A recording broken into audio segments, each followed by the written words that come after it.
Ya, terima kasih Anda masih bersama kami. Bagi Anda yang baru saja bergabung, kami hadirkan kembali 3 berita utama hari ini.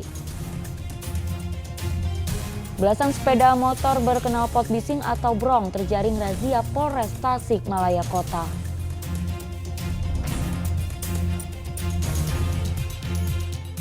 Sambil dinyanyikan lagu, seorang preman ditangkap di rumah kontrakannya di Kabupaten Bandung.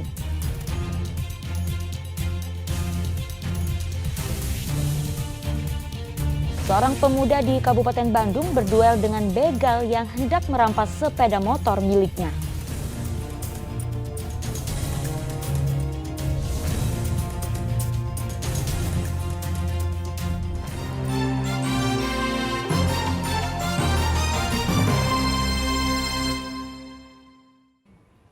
Pemalak pedagang nasi goreng di Cangkuang, Kabupaten Bandung yang sempat viral akhirnya ditangkap.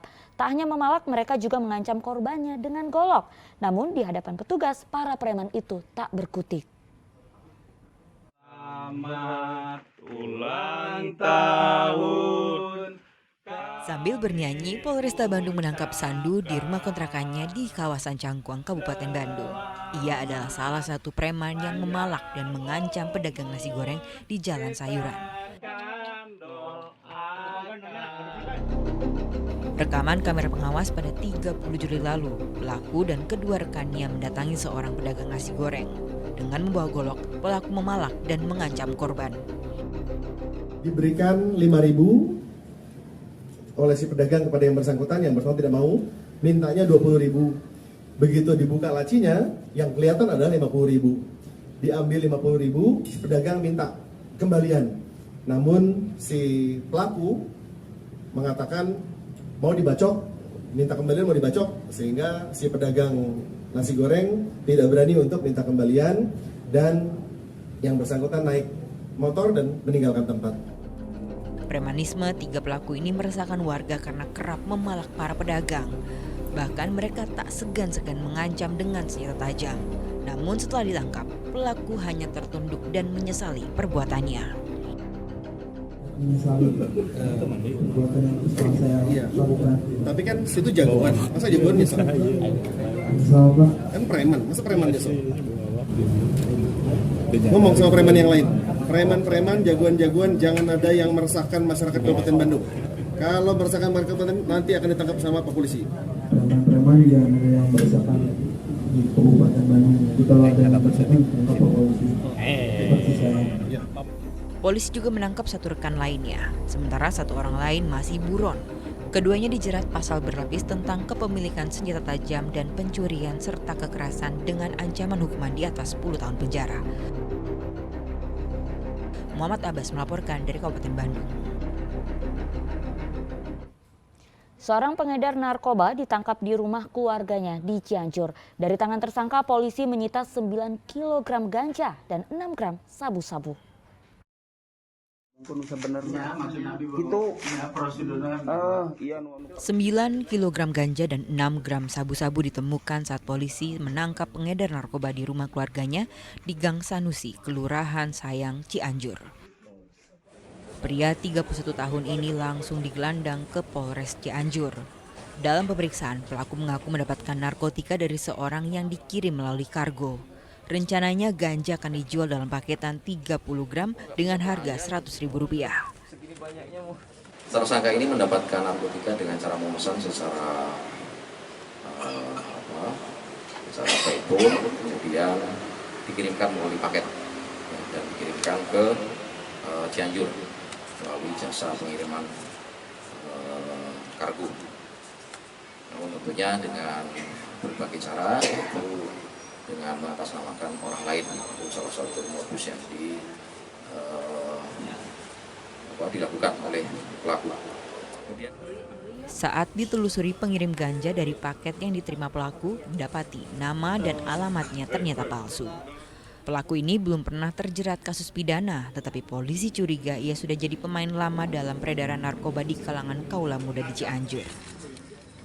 Selain ganja dan sabu-sabu, polisi juga menyita timbangan elektrik, tas lempang, lakban, gunting, dan cutter.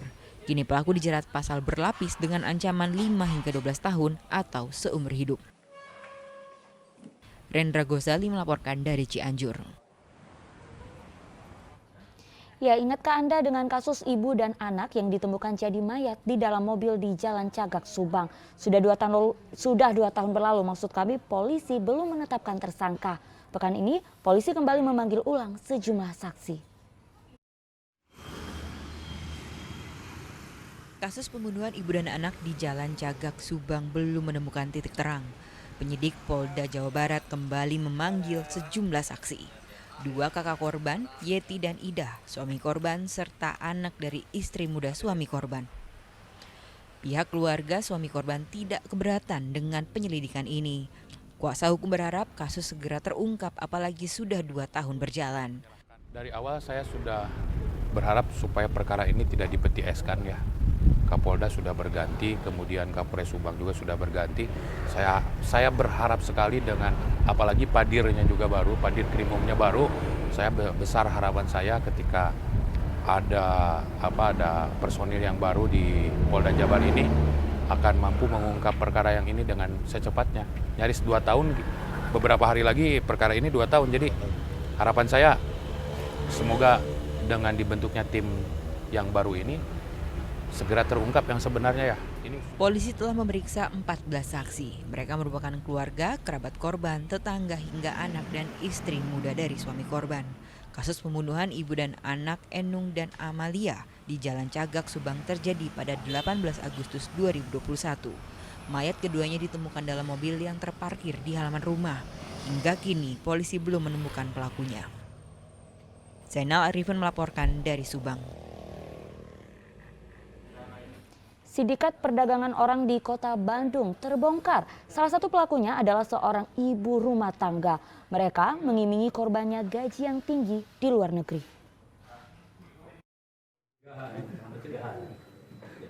Ibu rumah tangga beserta 2 rekannya ditangkap lantaran terlibat dalam tindak pidana perdagangan orang di Kota Bandung.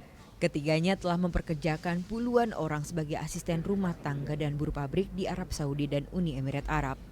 Sindikat perdagangan orang ini terbongkar karena menyembunyikan 4 korbannya di rumah singgah sebelum berangkat ke luar negeri. Modus para pelaku menjanjikan penghasilan besar antara 5 hingga 10 juta rupiah, namun para korban tidak diberi pelatihan. Menempatkan pekerja migran secara unprosedural dengan cara merekrut calon PNI-nya yang ada, kemudian diproses dan diberangkatkan ke Arab Saudi, tetapi tanpa dengan pelatihan yang berkompeten di bidangnya. Namun ini perlu diketahui bahwa negara Arab Saudi merupakan negara Timur Tengah yang diberlakukan moratorium oleh pemerintah Indonesia, sehingga harus didasari oleh prosedur yang tepat dan juga pelatihan terhadap pekerja migran dan otomatis melalui mekanisme yang tepat. Nah, yang ini tidak dilakukan dengan mekanisme yang tepat sehingga ini dianggap melanggar peraturan. Dari rumah pelaku, polisi menemukan lebih dari 40 paspor. Modus perdagangan orang ini memberi keuntungan hingga 150 juta bagi para pelaku setiap pengirim orang ke luar negeri. Kini sindikat mereka terbongkar. Ketiganya terancam maksimal 15 tahun penjara dan denda sebesar 600 juta rupiah. Muhammad Rizal melaporkan dari Kota Bandung.